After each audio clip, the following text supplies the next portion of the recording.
Hey associates! So this video is going to talk a little bit about resumes and cover letters, just some more additional information as you are preparing those career application materials. And so the biggest question that I would like you just to, ponder for yourselves as you're working through these materials and this lecture is really, how do you know what skills and qualities you possess? If you say, oh, I, pay attention to details, I'm really detail oriented, like, how do you actually know that? What are you drawing on? What things have you done that kind of tell you or show others that you're detail oriented, that you have a strong work ethic, that you're creative, that you work well with others? All those qualities, think about, how do you know that you have those things? So, one way that you can apply, like once you have pondered to yourself and you come up with these stories of like, okay, well, how do you know? It can kind of help you when you're going through the resume as well. When you're trying to brainstorm more descriptive and like applicable ways, right, to frame some of these things. So we'll kind of walk through, but a common thing that I see on, resumes, often is, obviously many of us that are working through an undergrad experience maybe haven't had careers that are, or jobs that are super, industry focused or related. It's still your experience and you can still frame it and make sure that it applies for the jobs you're applying for.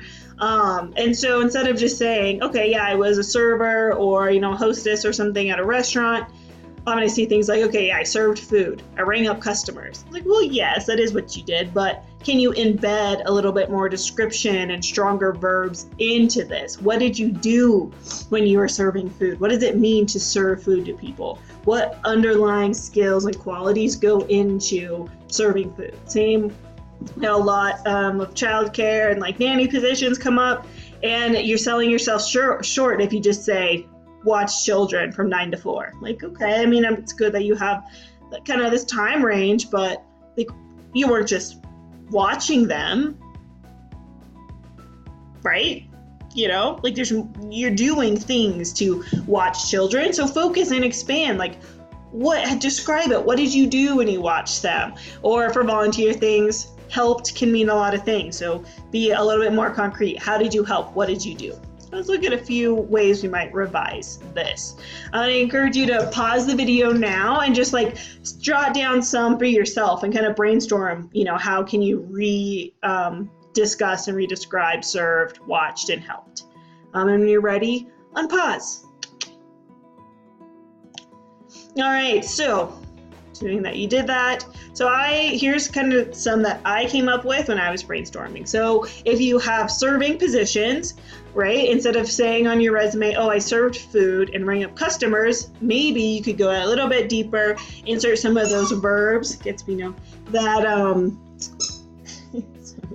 that a lot of companies and positions are looking for, right? And so instead of saying serve food, did you, coordinate orders with the kitchen staff, right? Because it's to serve the food, right? You have to deliver and then know when the orders are ready and do some coordination and collaboration, right? Did you, ensured customer satisfaction when dining, right? That's kind of the ultimate goal of a server, is to make sure all the customers are happy. And if you phrase it something like this and you have, customer satisfaction is kind of a good keyword for a lot of positions that you can like tap into. And instead of saying just ring up customers, right, you handled payments and money transactions, right? Some more applicable verbs that, go through a lot more industries. Make sense? So kind of the same, instead of watch children, right? Well, what are you doing? You were, you were creating daily itineraries and, creative activities, right? Because that's what you have to do to watch these kids. You could tap into your responsibility and ability to maintain a safe environment, and talking about the specific age of the children also help to imply and convey the level of responsibility required, right? It definitely is different watching a 4-year-old to like a 13-year-old, right? They're a little more independent. There's different challenges.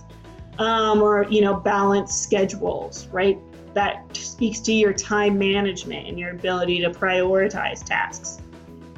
And then similar, right? Instead of just saying that you helped, there's so many ways that you could help. So just tell us what you did. Did you organize the food and beverage for how many people are at this event? Were you really involved? And, maybe you were garnering raffle donations. Or even if you didn't do all that stuff, tell us what you did.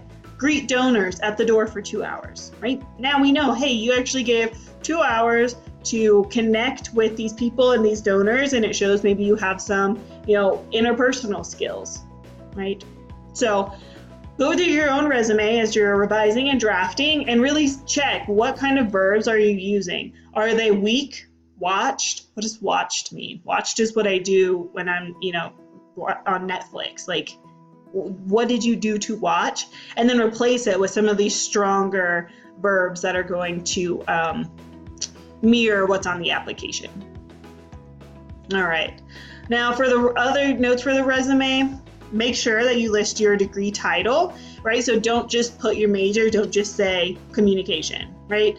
And the main reason why you want to actually list your degree title is a lot of companies, right, are using more software and like applicant tracking systems to sort of go through and filter out applicants that meet the minimum requirement. And if their minimum requirement is a bachelor degree and all you have on the resume is communication, economics, degree in, history, well, you might get filtered out because you don't have, right, this bachelor language that they could be looking for. So go ahead and put the full title. And also put the full title, because if somebody's reading, right, associate of is a very specific type of degree. It's a 2-year degree, and that's different than, and has different requirements and connotations than a bachelor degree, which is typically a 4-year degree, which has different requirements and connotations from a master's degree, which is different from, a doctorate degree. So just go ahead and put that so your audience has all the information that they need. And then, is it a Bachelor of Science, Arts, Fine Arts, Business? Like this also has different curriculum kind of requirements, different from a different paradigm, and different expectations. So make sure you're embedding all that data and putting your formal degree title that you're getting. And then, of course, add any concentrations and minors. As far as cover letters, and I have another video that you can watch if you feel a little bit stuck on the cover letter assignment and getting started on your template. But the biggest thing with cover letters is just to make sure that you expand and complement on your resume, so you don't just relist everything from the resume, because it's easier and faster for me to look at the resume and get that information. So why would you make me now read your resume in paragraph form when it's so much easier to like skim on that document? So instead, the cover letter takes these key elements and skills from your resume, and it actually puts them, in context with concreteness and stories. So on the cover letter, show, don't tell, right? Actually share a story that demonstrates that time where you showed leadership, instead of just saying, I'm a leader. I'm a proven leader. Proven how? I don't know that, right? So, pick a skill and then provide an anecdote that involves, that skill. So here's just an example of one that I had. I can move that a little bit. So this is the cover letter that I sent in for the job that I actually just got, that I was offered. And so, this was successful. Like, I got the interview, and the whole purpose of a cover letter and resume is to get you into that first interview stage. And this did the trick. And so a few things with like how I set it up, this is consistent with what is on my resume. Now, when it comes to like the header and the design, right, you need to make sure it reflects you and that you're happy with it. And so there's no necessarily right or wrong style, as long as, you can really stand behind it. But this is how I brand both my resume and my cover letter. So definitely I encourage, keeping it consistent, so that way it's easy to identify and recognize. And I kind of focused on, these things. And I just have one little typo, which is editing error, which is a bummer, but at least it's pretty minor, and I still got the interview. So now I know to go back and fix that. Should be in. Okay, so then you have, Then you have the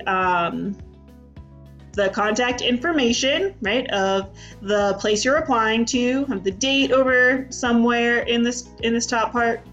Now, don't put to whom it may concern. So lame. Like, so lame. Don't do that. Just go find the name of the person. If the position itself doesn't list who you're, applying with and a specific person, look up the company and find, okay, I know this job reports to the marketing department. Who's in charge of the marketing department? Or, the position should tell you who you're under, or you should be able to kind of figure out, with your industry and your skills and the position where you're under. So just go and find that information and, put it in there, right? So I went, there was nobody listed, so I had to go and look up, oh, well, I know I'm going to be reporting to the dean's office, so that's why I put the dean. And then, I followed just that classic kind of 3-paragraph structure, 3.5. So my first paragraph opens, right, with the background and key information, a little point about myself. The middle paragraph is my skill-based experiences that apply to the job.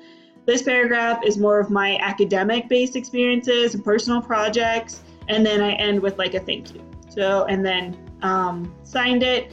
And what I did to get this, I signed on an actual note card, scanned that note card in, and then saved the image and inserted it on here. Okay, so here's my middle kind of paragraphs, right? So this is also something that I have on my resume and all over the place in my portfolio. This is my mission statement that I had created for my personal branding worksheet. So curiosity, self-advocacy, and discipline, those are like my 3 tenets. And they did ask me specifically about those qualities and tenets in the interview. So it ended up being a really good kind of conversation point and question that I was super prepared to answer. Right? And so then I tie in this opening statement with, okay, I am built on these and I'm going to do it to increase and foster success for your company at this position, right? So keep that opening sentence focused on what are the qualities that attract you to the position and how are you going to help the company add the value to the company, right? Again, here's, my favorite aspect of being on campus, and this is how I'm going to apply it to your students and your company. Same here, nice topic sentence. Experiences facilitating groups, engaging with people, taught me leadership, flexibility, and empathy. That's my topic sentence because all of this information then explains and supports how I learned leadership, flexibility, and empathy. Right? And so it's like, okay, well, two-way communication is a tenet and a thing that good leadership does. So that helps explain that. Right? Being able to adapt the workflow based on leading students, more leadership, and then turn it around to, okay, well, I have these experiences. How am I going to help your company? So always make it really clear, explicitly clear how you are going to help that company with your experiences. Don't make them guess or connect the dots. Just state it straight out. Then again, here's a really specific example of something that I did and how it applies to, this position. And this kind of shows some of that flexibility, right? My flexibility and empathy helped me suggest creative solutions to their issues. I could have just ended it there, but instead, I want it to be concrete and anchored. So here's 2 examples of flexibility and, some empathy and these creative solutions, right? So yeah, just kind of keep going with more, examples that, again, make sure all your stories and all your examples connect back to the key elements of the job description, right? So you're setting up in this paragraph how you're going to apply your experiences to the position to be helpful.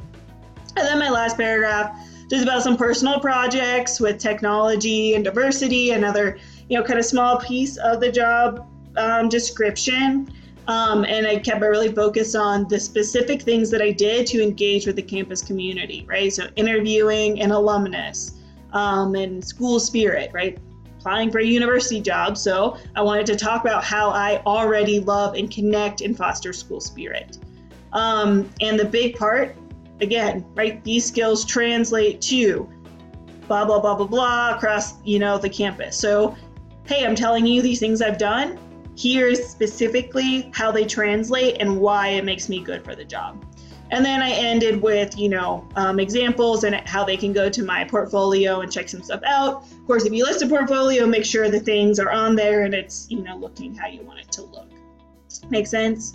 And then, the final paragraph was just adding some extra information and leaving them with a strong, thank you for consideration. I appreciate it. You don't need to grovel or anything.